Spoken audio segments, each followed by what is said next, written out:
and welcome back to a fabulous video. This video is going to be going over the specific checks and balances that each branch has on other branches of government. So let's get to it. As you can see here, I've got all three of the branches of government. We've got the legislative, executive, and judicial branches on what I call the tree of government. So funny. Anyway, so the legislative branch is responsible for making laws. These are the people, this is Congress. They are made up of the House and the Senate. Together, their job is to create laws for the United States. The executive branch, of course, includes the president, the vice president, and the cabinet, and their job is to enforce the laws that are created by Congress or the decisions that are made by the Supreme Court. Speaking of the Supreme Court, we have the judicial branch over here. And the judicial branch is responsible for interpreting and applying the laws that are passed by Congress, okay, to make sure that they're in accordance with the Constitution. So what we're going to do with this little video today is kind of go through each of the checks that each branch has on the other branches, and then you'll be able to do an activity like this in class. So I hope you can see all of these pretty well. I can barely see them, so we're just going to do our best. Starting with the legislative branch, anything here that I have that is in a red square is something that the legislative branch can do. Okay, so starting over here on the left-hand side, my left-hand side, I think it's yours. Anyway, we have the ability to override a veto. Now, if Congress overrides a veto, that is a legislative check on the executive branch. Why? Because the president is responsible for vetoing bills, okay? So if for example, let's say that Congress passes a bill that says everyone has the ability to drink the best coffee in the world for free. And the president says, you know what? That's not really like law worthy. He can veto that bill. Okay, so if he vetoes that bill, then it goes back to Congress, and Congress has the ability to override the president's veto. And those are two examples of checks that they have on each other.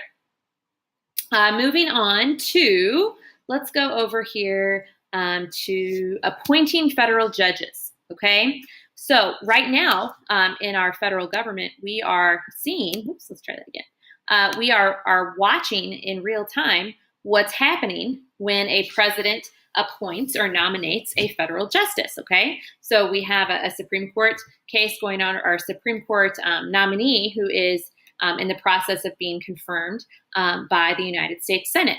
So that person was appointed by President Trump, and that person will then be approved, maybe, by the Senate, okay?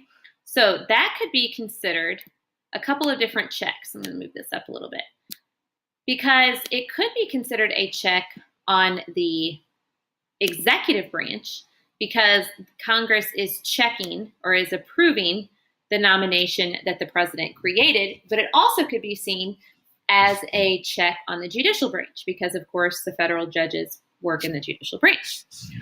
Congress is also responsible for creating lower federal courts, which is not something that we think of. Whenever you think of the courts, you think kind of the judicial branch, but according to the Constitution, it's up to Congress whether or not they want to create those courts. They also have the ability to approve treaties. And if Congress decides to approve a treaty, that's something, well, maybe if I can grab it here. There we go. That's something that is like proposed to Congress by the president. So the president, comes up with this treaty, makes an agreement with foreign countries, and they say, hey, Senate, will you please ratify this? Will you please make this official? And the Senate has to determine whether or not they're going to do that. Over here on the right side, we're going to start here in the middle. Can determine acts of the president to be unconstitutional. That is something that the judicial branch can do. And that is an example of judicial review, the ability to determine whether or not what the president is doing is constitutional.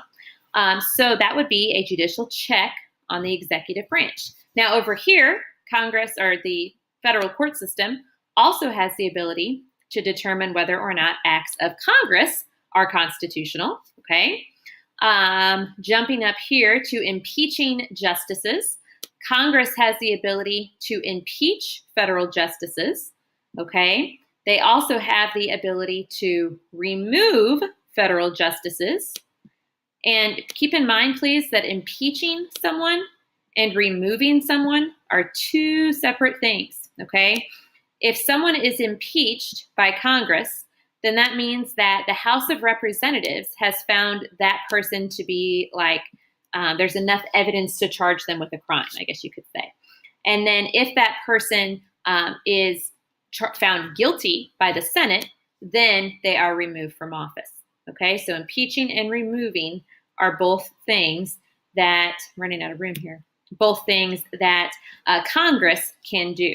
Okay, so we're going to move president over here, because if a president is impeached or removed, then that is a legislative check on the executive branch. Okay, so the only things we have over here left are the main responsibilities of each of the branches. So starting here with the ability to interpret and apply the law, that is a judicial branch function. That's what they're supposed to do. Okay. The ability to enforce laws and decisions made by Congress, that is an executive branch responsibility. And then we've got the ability to create laws, and according to our good old Constitution, that's what Congress is supposed to do, okay? So this is a lot of stuff. We're going to go over it, review what we need to review in class, but that is all I have for you on this video. If you guys have any questions, let me know.